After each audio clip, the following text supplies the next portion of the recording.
potential for the Inspector General of Emergency Management to investigate. You said on Tuesday that it makes sense to wait until we've got through the pandemic before you ask the IGEM to investigate, and that's the usual way that the IGEM functions. But on the 14th of January, when hundreds of hectares of Victoria were still burning, you asked the IGEM to investigate the bushfires. From memory, it was an announcement that was intended to get in ahead of the federal government announcing a royal commission. Would it be unfair to conclude that you're motivated by political convenience rather than public interest in deciding when and whether to ask the IGEM to investigate emergencies? Seriously? Yes, Rachel, that would be most unfair. Most unfair. The IGEM is part of our emergency management structure. He's down there at the State Control Centre. He'll be doing work now. Absolutely he will be. And he will have been doing it for months. I don't think there's any quarrel between us on the facts of the matter. In terms of a big investigation, a big piece of work, then there's a build up to that. His normal work doesn't just start at the end of a particular difficult period in our state, but I think he's down at the State Control Centre and he's doing a whole bunch of prep work and monitoring, and he'll be providing feedback along the way. But I think it would be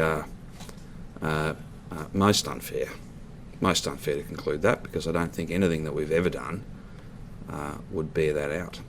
So when do you expect to formally, I guess, make a formal request, as you did in the fires, for him to investigate? Well, I think and give him a date to sure. present a report. I can't answer that. I can't answer that question at this point. But I would just say, and maybe it's me adding to my answer from the other day, I think that we've certainly, I'm not sure whether it's a formal request or whether we've simply sought to confirm that he's on the case.